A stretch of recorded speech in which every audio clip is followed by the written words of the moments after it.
สวัสดีค่ะวันนี้นะคะก็จะมารีวิวเซลลูลานะคะที่พี่ขโมยมาจากเพื่อนพี่นะคะนุ่มมากฟินด้วยนะคะฟินตึ๊ดฟินตัวถ้าจะบอกให้ถูกเลยนะคะเรามาแผดบางกันดูเนาะโอ้ขออภัยในความไม่สะดวกค่ะมาแผดบางกันดูบ้างเนาะแผดบางเลยค่ะให้มันจะบางมากสักเท่ากระไรนะคะยืดบางใหญ่มากเรามาฟังเสียงจิ้มกันนะเฮ้ยแต่ไม่จิ้มผมก็น่าจะสนุกนะ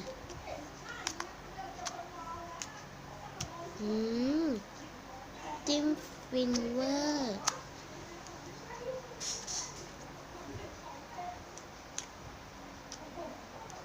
ฟินมาก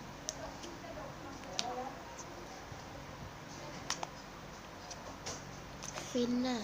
อย่างฟินนะคะ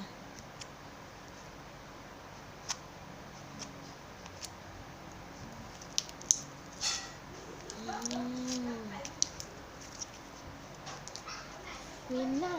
โคตรอะฟินอย่างโคตรเรามาเยอะจริงกันเถอะ